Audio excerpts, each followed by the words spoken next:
அடுத்த வீடு வாங்கணும்னு அவங்க திங்க் பண்ண மாட்டாங்க. அந்த அளவுக்கு எங்க வீட்டோட குவாலிட்டி இருக்கும், டைமுக்கு கொடுப்போம். அந்த தேவையான அம்யூனிட்டிஸ் ஒரு ஒரு லாஸ்ட் ஒரு 5-6 இயர்ஸா எங்களால கொடுக்க முடியுது. முன்னாடிலாம் ஒரு 4 வீடு 6 வீடு தான் கட்டுவோம், 1 கிரவுண்ட் 2 கிரவுண்ட்ஸ் தான் இருக்கும். இன்னைக்கு 1 ஏக்கருக்கு கீழே என்னால ப்ராஜெக்ட் பண்ண முடியறது இல்லை. எல்லா தேவையான அம்யூனிட்டிஸோட அவங்க குழந்தைங்களுக்கு, அவங்க பேரண்ட்ஸுக்கு, அந்த இவங்க நவீன் சொன்னாங்க, ரொம்ப டூ டீடைல் ஒர்க் பண்றோம். லேண்ட் ஐடென்டிஃபை பண்றதுல இருந்து licensing, legal, engineering, soil test, நீங்க வாட்டர் டெஸ்ட், டைமுக்கு கொடுக்கறதுக்கு என்ன டெக்னாலஜி அடாப்ட் பண்ணணுங்கிறத ரொம்ப ரொம்ப டீட்டெயிலா ஒர்க் பண்றாங்க. இங்க முன்னாடி நான் ஒர்க் பண்ணிட்டு இருந்தேன் 5 இயர்ஸ் பேக். இன்னைக்கு எங்க டீம் ஒர்க் பண்றாங்க.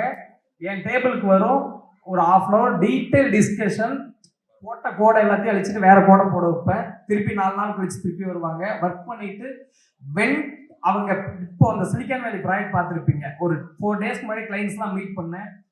ஒரு ரிட்டையர்ட் கவர்மெண்ட் டீச்சர்ஸ், அவங்க ரிட்டையர்மெண்ட் பெனிஃபிட் புக் பண்ணும்போது நான் பார்த்தேன் அவங்க 2 years பேக். இப்போ வந்தாங்க, எங்க லைஃப்ல ஏதோ ஒரு அச்சீவ் பண்ண மாதிரி இருக்கு சதீஷ், நான் சென்னையில இருக்கிற மாதிரி இல்லை, பேர் சிலிக்கான் வேலின்னு வச்சிருக்கீங்க, என்னடா இப்படிலாம் ஒரு பேர் வச்சிருக்கீங்கன்னு நாங்கள் திங்க் பண்ணோம்.